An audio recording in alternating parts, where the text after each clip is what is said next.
Hi, I'm Dobra, and this is in memory of my parents, Meti Bestovat Beryl and Kasriel Ben Yeldov Ber.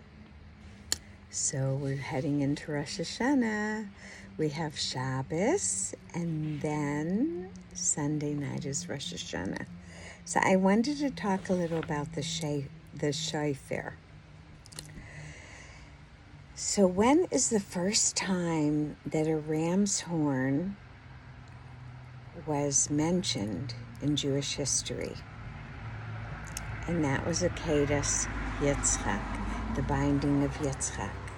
However, even though there was a ram in the bushes, the ram wasn't used. However, when was the first time it was used? At Matan Torah, at the giving of the Torah. The shofar was blown. We were all there, all the generations to come forward after were there, and we heard the shofar, and it has had an impact in our lives since then. So on Rosh Hashanah, when the shofar's blown, it renews the creative energy that sustains the world.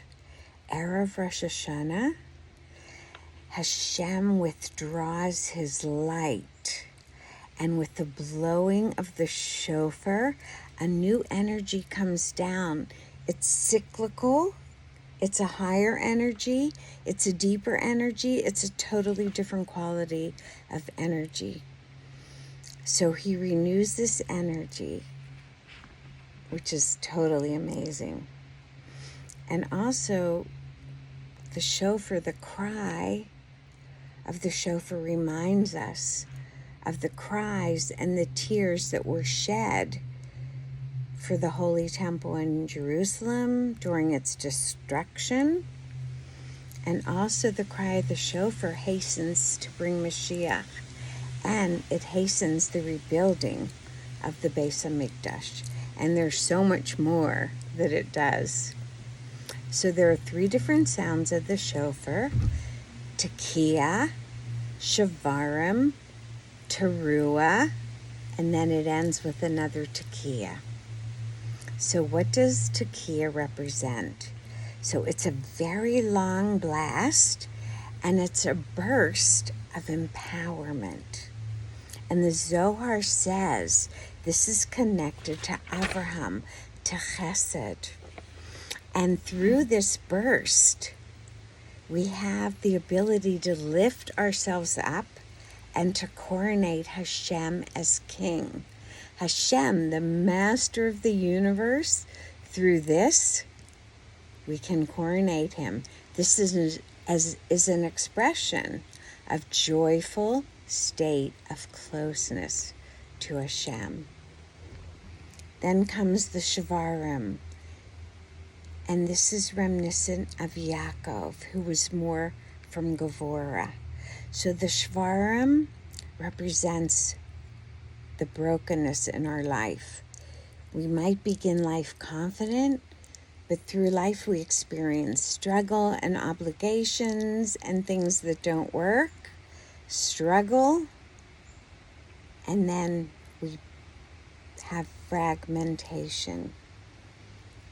So the shvarim, the 3 bursts, echo an inner brokenness and lack of balance.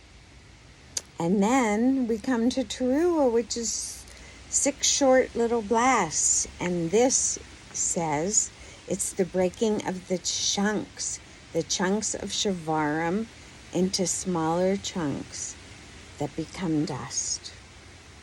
And after that, the final tekiah, which is different than the first tekiah.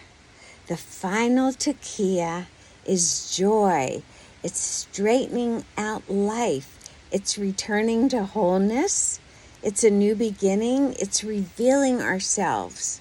We are resilient, and we get up, and we do life again. So what is our kavana when we hear the shofar? Our kavana is, it's very simple on a certain level, that we are fulfilling Hashem's will through this mitzvah. By listening to the shofar, simplistically, we are fulfilling Hashem's will. And one other positive thing that is attributed to shofar, it brings a softness, a sweetness into the judgment of the year. So may we open our hearts, open our souls, open ourselves to just receive all the benefits and hear the voice of Hashem resonating within us. A good gebenched Dior, revealed brachas on every level, and may we dance into the Geula.